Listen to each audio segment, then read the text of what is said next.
Fact or fiction, does static stretching before you do exercise reduce injury? We have known for many years, since in fact 1998, that probably static stretching doesn't reduce the incidence of injury.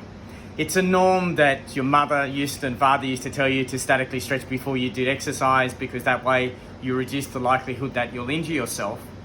However, we know from studies from 1998 and also in 2000 by a group of researchers in Australia from Queensland, and I've linked it at the bottom, Pope et al., where the researchers showed that if you statically stretched before you did high intensity exercise, the likelihood that you would reduce the amount of injuries, whether it be a calf tear or a knee injury or an ankle injury, there was no correlation at all.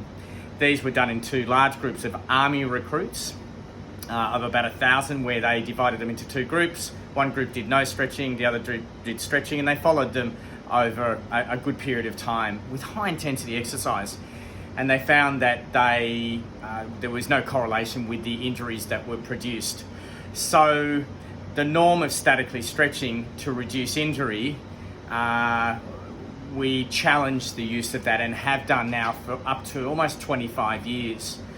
That's not to say that if you've had an injury, for instance, if you've had a knee reconstruction or you sprained your ankle, you shouldn't stretch that joint or that muscle to return to the normal, but we wouldn't suggest that you statically stretch to reduce injuries in the future.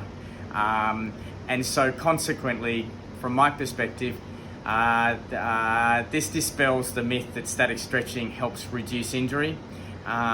And we'll talk about in the next chat about what is a good way to prepare for prepare for exercise to reduce the incidence of injury. Thanks.